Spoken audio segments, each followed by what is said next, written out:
We are coming to you today live. This is our fourth installment of Coping with COVID.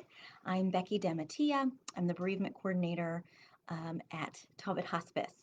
Today's topic is work, life, family balance. Is there such a thing? We talk about balance as if it's a um, even playing field, right? Like everything is perfect. If most of us envision a scale, and the scale is completely balanced on both sides, but that's not really the case, and that's not what we're going to talk about today. We're going to set some real expectations about what do we mean when we talk about work, life, and family balance. Right now, most of us are working from home. We're working remote. Our kids are home. Our spouses and our partners are home. Everyone is home. And so we're all trying to fulfill our responsibilities, and we're trying to homeschool, we're trying to parent, we're trying to support, and we're trying to be it all. We're trying to be Wonder Woman and Superman. So I am here to tell you that you are allowed to put down your cape, maybe not your mask, but definitely put down your cape and relax. And let's set some real expectations for ourselves and for our family. Right now, we are so connected, which is a blessing and a curse, right? We are so connected to technology. We are so tethered to our phones, to our laptops, to our iPads. We're very dependent on it. So it's very good. We are so grateful that it exists. But with blessings come curses, correct? Right? So we um, we're not disconnecting. We're not balancing. Some of us are feeling like we're always on call. We're always supposed to be available. We're always supposed to answer the emails. It doesn't matter what time it is. Our phone has to be always turned on. We're encountering more stress, more responsibility. Now we have to be um, em- employed and teachers and cooks and house cleaners. And although we were doing all those things before, it's very different when you're constantly in the same environment. So more stress, more responsibility, um, more chaos. Um, I call, before this pandemic, I used to call my life blissful chaos. I'm not sure how blissful it is right now, but it's definitely chaos. Um, so we're not able to go out. We're not able to do the things that we once did. Um, a lot of the things I'm hearing from our staff and from my friends and my family is, um, really the expectation that either they're putting on themselves or that work is putting on them, that they feel like their work days are longer, that the expectation is that, they can start a conference call at 7:30 in the morning where their work days to maybe start at 8:30. They're checking emails all hours of the day and night. And so that's not healthy. It's not healthy for us. It's not healthy for our families. It's not healthy for our spouses and our partners. Um, so, wanted to talk to you a little bit about some ways to be intentional, to disconnect, to take care of ourselves so that we can take care of our families. Our spouses and our families and our kids, we look to each other for support, for love, for modeling, right? And so, what can we do to take care of ourselves? So, one of the biggest things that was been kind of consistent across um, all ideas. So, if you're a reader or you are on social media, probably like me, you're reading a whole bunch of articles and getting ideas. How can we support ourselves and our families? And most of them say set a schedule. Why? Because, as I've said before, in the midst of things we cannot control, when we set a schedule for ourselves, that is something we can control. And when we can control things, our anxiety, our angst, the tension, right? It starts coming down because we can let our shoulders come down from our ears, take a deep breath, because we know within some kind of parameters what our day is going to look like. We are in control of what time we're going to get up, what time we're going to start our day within reason. Um, and so controlling things you can. What time are you eating breakfast? Are you eating breakfast? Are you eating? Are you so tethered to your laptop that you aren't getting a lunch break? Or I've heard stories where, bless people's heart, they're taking the laptop and the phones into the restrooms. They're not even giving themselves allowance, or perhaps employers aren't. So, there are responsibility on both sides, right? But we're not giving ourselves an opportunity to breathe. We wouldn't do that if in our normal office world, we walk away from our computers and our phones and go to the bathroom, right? We take lunch breaks sometimes. I'm I am not one. I can't always say I take a lunch break. But taking care of ourselves. We're in the midst of working, we're trying to teach our children. And we did a video just on kids, so I encourage you to check that out if you haven't already. But we are trying to set a schedule for them, and we're trying to be an example for them. So we need to eat, and we need to feed them anyway. So why not eat with them? Um, so disconnecting. When we talk about balance, like I said at the very beginning, I'm not necessarily talking about even scales, right? I'm not talking about even, because when you talk about life, work, family balance, what we're really talking about is priority and sanity and health. What is going to what is your life going to look like? What's going to tip the scales more? Is family and health and well-being, and of course employment. We have to make money, we have to pay the bills, we have to feed our families, right? So I'm not saying to discount these things. When I'm talking about balance, I'm talking about priority. And where are we going to list things? So when we talk about setting a schedule, allowing yourself a time to start your day and end your day, just like we would in a normal office setting.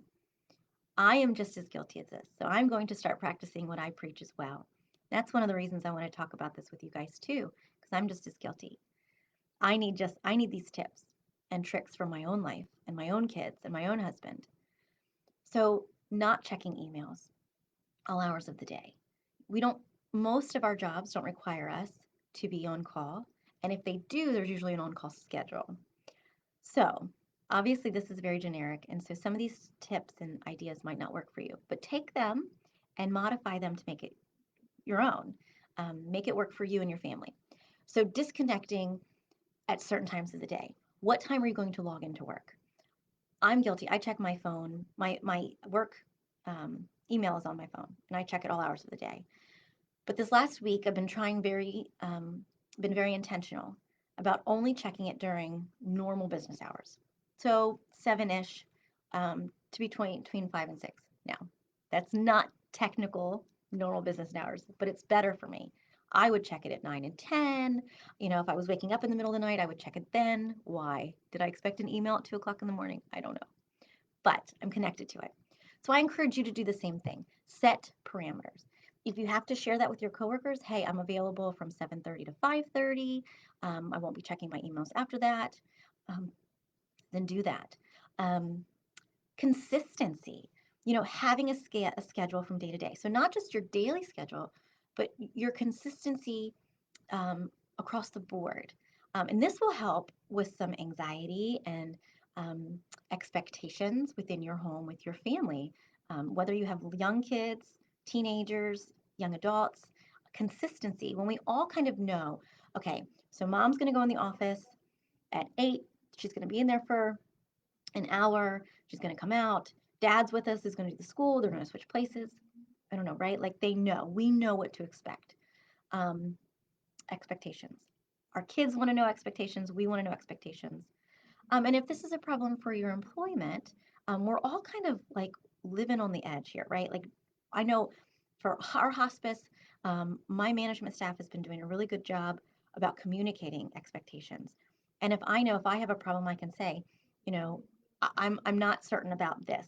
And so communication is my next point. Communicating with your employer, communicating with your family, communicating with your spouse or partner. What do you need? So I have a real life example for you guys. Full disclosure and full transparency. Any of you who know me know I'm not perfect. I lean more toward the crazy edge, which I appreciate and I love and I own. Um, but we are all home on the weekends. My 2 young kids, my husband, my mother-in-law is with us, and so it's a lot of people in a smaller space. And it was loud over the weekend. Just for, kids are watching movies and we've got the doors open. Our neighbors behind us are building a patio and they're starting at 7:30 in the morning. So it's just noise and chaos from the word go.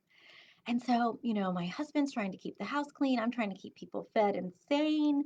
And so at the end of Saturday, we both looked at each other. We had been barking at each other all day and we're like, what is going on? We hadn't communicated. He was stressed because he was trying to keep the house clean. I was trying to keep the kids quiet. I thought he was stressed because of the noise. But we never bothered to ask each other what's going on or how can I help you feel better or how can I help you manage your stress? How can I help? And I'm in the helping profession. Didn't think to ask my own husband, what can I do to help? But it's because it's real life, folks, right? Real life. So communicating. So he and I talked about it. I had no idea. I'm not a mind reader. I've known my husband for 16 years. Been married to him for 8. Still can't read the man's mind. And he can't read mine. Probably it's a good thing. But communicating, even in the midst of chaos and crazy, to regain balance or to maintain balance, communication. So I apologize to my husband. He had no idea I was sharing this story today. Exercise, physical, mental, spiritual health. We haven't really talked about the spiritual aspect, but that's going to be coming down the road. Um, but just want to touch on it today. We are full beings, right? We're not just an emotional being. We're not just a physical being.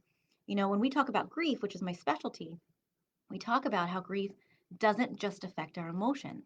It affects our bodies, our stomachs, our minds, our memory, our joints, our sleep, our appetite, right? It affects our entire being.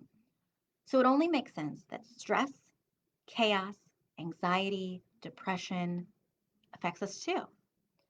So maintaining physical, mental, spiritual health. What are we doing to fill our cups? Are we eating like we should? Are we eating at all? I said a few minutes ago, are you taking a lunch break? Are you eating lunch? Are you just snacking throughout the day? What are you eating? What are we giving our bodies? Are you drinking any water? What are you doing for your mind, your mental health?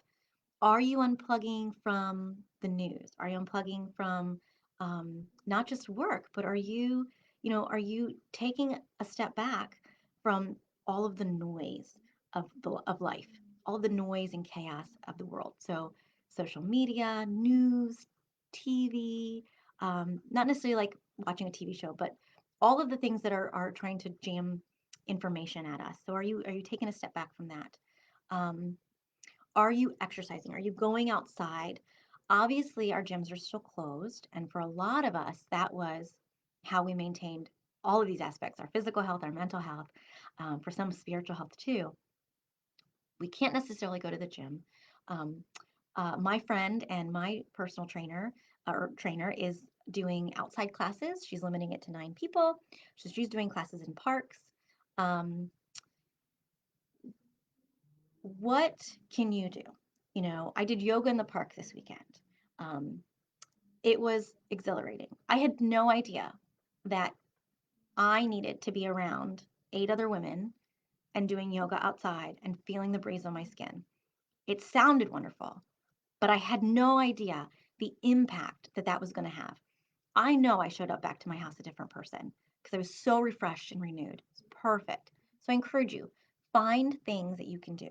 Are you walking outside? Are you just allowing yourself to be outside? Maybe taking a walk around your neighborhood. We're not talking about anything crazy or outlandish or expensive or rule breaking. What can we do within the confines of expectations, right? Spiritual health.